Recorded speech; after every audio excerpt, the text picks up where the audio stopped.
Bapak Saudara yang dikasihi Tuhan, mari sebelum kita merenungkan firman Tuhan, kita bersama-sama berdoa.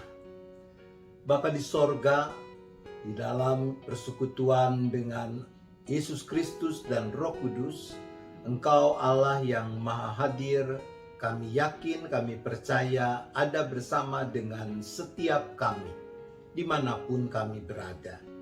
Tiba saatnya kami akan merenungkan kebenaran firman Tuhan. Maka biarlah Tuhan yang menolong kami, supaya kami mau memberi diri kami dipimpin sepenuhnya hanya oleh Roh Kudus. Agar dengan hikmat Roh Kudus kami makin mengerti apa yang Tuhan hendak nyatakan, dan kami juga makin bersungguh melakukannya. Terima kasih ya Bapa. Hanya di dalam nama Tuhan Yesus Kristus kami berdoa. Amin. Teks Alkitab yang akan bersama-sama kita perhatikan, kita renungkan dalam kesempatan di mana kita masih mensyukuri kemerdekaan yang Tuhan anugerahkan kepada bangsa dan negara Indonesia, terambil dari kitab Amsal. Amsal 14 ayat 34. Amsal pasal 14 ayat 34 demikian bunyinya. Kebenaran meninggikan derajat bangsa, tetapi dosa adalah noda bangsa. Demikian apa yang sudah kita baca dan dengar dari bagian kesaksian kitab Amsal ini.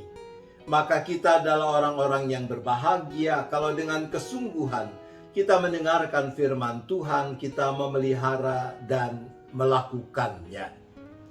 Ibu bapak saudara yang dikasihi Tuhan, kalau kepada kita ditanyakan, apa sih ukuran, kriteria yang menentukan tinggi rendahnya derajat atau martabat suatu bangsa? Maka mungkin jawabannya bisa beragam. Sebagian orang bisa mengatakan bahwa ukurannya adalah perekonomian.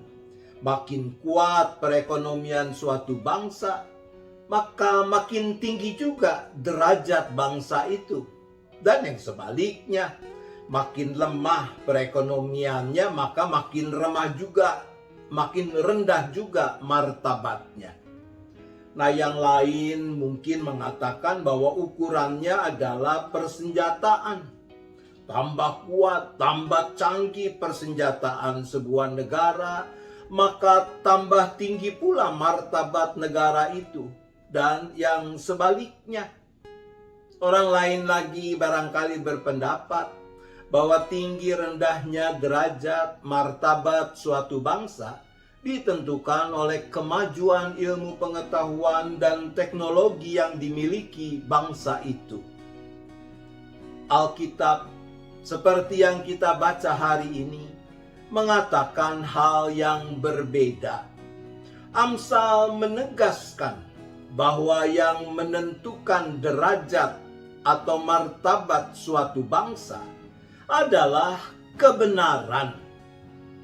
Tanggal 17 Agustus 2021 yang baru lalu, kita bersama segenap bangsa Indonesia dimanapun berada, mensyukuri ulang tahun ke-76 kemerdekaan Negara Kesatuan Republik Indonesia. Sepatutnya lah kita bersyukur kepada Tuhan karena kita meyakini dan mengamini bahwa Tuhan Allah kita, Dialah yang juga sudah berkarya di dalam perjuangan yang dilakukan oleh bangsa kita. Sekian lama perjuangan itu dilakukan. Sekian banyak peluh dan darah ditumpahkan. Sekian banyak nyawa telah diserahkan demi terwujudnya kemerdekaan bumi persada.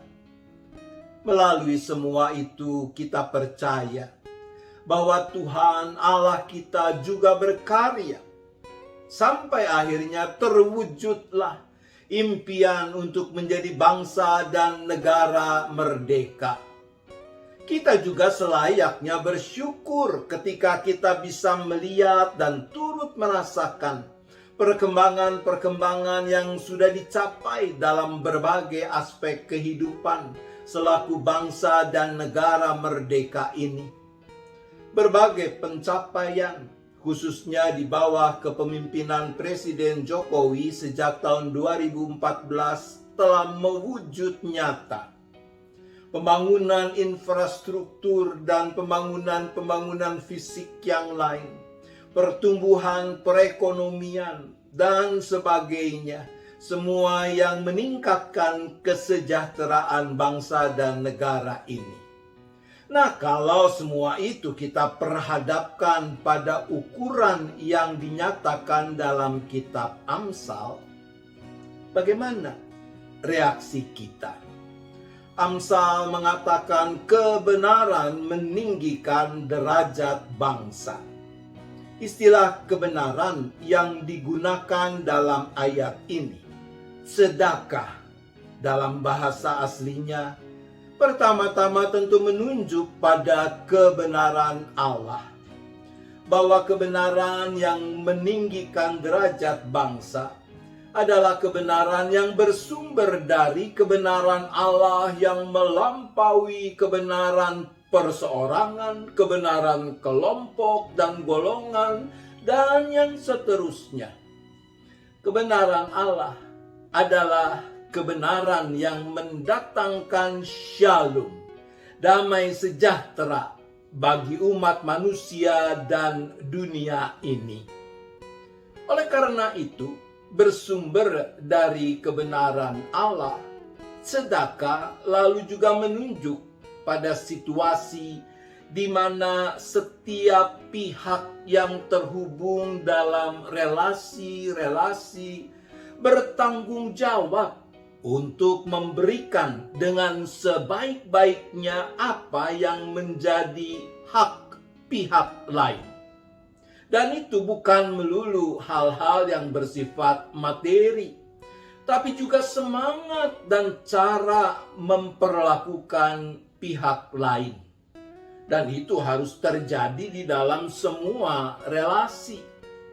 Misalnya, dalam kehidupan sebagai pasangan suami istri, bagaimana suami bertanggung jawab memberikan dengan sebaik-baiknya apa yang menjadi hak istrinya, dan yang sebaliknya, bahwa adalah tanggung jawab masing-masing pihak dalam ikatan sebagai suami istri untuk memberikan kesetiaan, kasih, kepedulian, dan yang sebagainya kepada pasangannya, karena memang itulah hak dari pasangannya.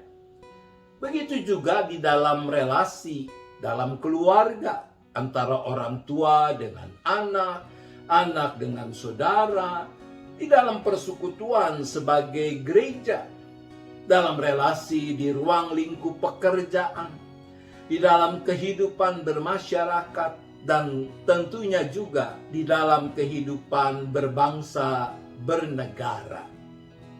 Di satu sisi, pemerintah bertanggung jawab untuk memberikan dengan sebaik-baiknya apa yang menjadi hak rakyat, kesejahteraan, kedamaian, keadilan, dan yang seterusnya. Pada sisi yang lain, sebagai rakyat, kita juga bertanggung jawab untuk memberikan apa yang menjadi hak negara melalui pemerintah. Penghargaan, ketaatan pada berbagai peraturan, dukungan terhadap program-program pemerintah. Tentu dalam hal dukungan ini termasuk memberikan kritik, masukan yang konstruktif bagi peningkatan pelayanan pemerintah, dan yang sebagainya. Dan semua itu kita lakukan dalam kerangka kebenaran Allah. Halnya sama berlaku juga bagi ibu bapa saudara yang saat ini sedang bermukim di Malaysia dalam relasi dengan negeri di mana sekarang saudara tinggal, bahwa saudara bertanggung jawab untuk memberikan dengan sebaik-baiknya apa yang memang menjadi hak negeri ini melalui pemerintah yang ada. Merawat keseharian hidup dalam kebenaran yang seperti itu adalah wujud nyata ungkapan syukur kita atas kemerdekaan yang Tuhan anugerahkan kepada bangsa dan negara kita. Jangan sampai yang sebaliknya lah yang terjadi. Amsal mengatakan dosa adalah noda bangsa. Kata yang diterjemahkan dengan noda juga berarti mempermalukan, mendatangkan cela. Nah, jangan sampai karena dosa kita, yaitu pemberontakan kita dari kebenaran Allah, lalu sikap dan perilaku kita sebagai umat Allah dan sekaligus sebagai bagian dari bangsa Indonesia justru menjadi noda, mempermalukan, mendatangkan cela bagi nama Allah, juga bagi bangsa dan negara kita. Dirgahayu Negara Kesatuan Republik Indonesia. Dengan berkat Tuhan, Indonesia tangguh, Indonesia tumbuh. Selamat menyambut ulang tahun ke-64 penumbuhan Malaysia. Tuhan tetap memberkati kita semua. Amin.